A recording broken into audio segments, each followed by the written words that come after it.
বিড়িটা আছে, আগুন নাই, দেখি ওদের কাছে আগুন টাগুন পায় নাকি, দেখি ওদের কাছে আগুন টাগুন আছে নাকি। আকাশ, তোর কাছে ম্যাচ থাকলে দিত বাপ। আরে বাপ, বিড়ি খাই। সারা দিন একটা বিড়ি পাচ্ছি নি, নাটক করতেছো? আগুনে নাই কো। আইডিয়া, তুফানের কাছে ফোন লাগাতে হবে। রে নাম্বার দে, ফোন দে। আজকে রাত থেকে পেটে এমন গুড়গুড় করছে, 7 থেকে 8 বার পায়খানা করতে হলো, এদিকে 9 বারে যাচ্ছি।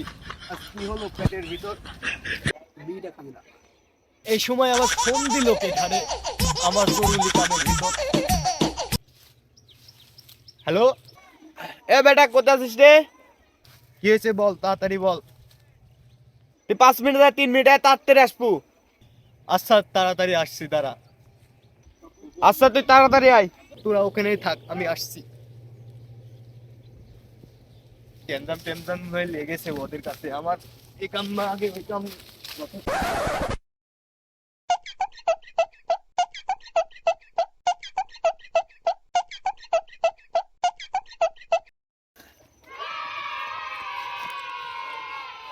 এ কি হয়েছে তোদের? বাপ সকাল দিয়ে বিড়ি খানি, আগুন নাই, তুমি ম্যাচটা দে তো, বিড়ি খানি ম্যাচটা দে। আজকে খাইছি, আজকে তোদের জন্য আমার জরুরি কামটাই সারা হয়নি।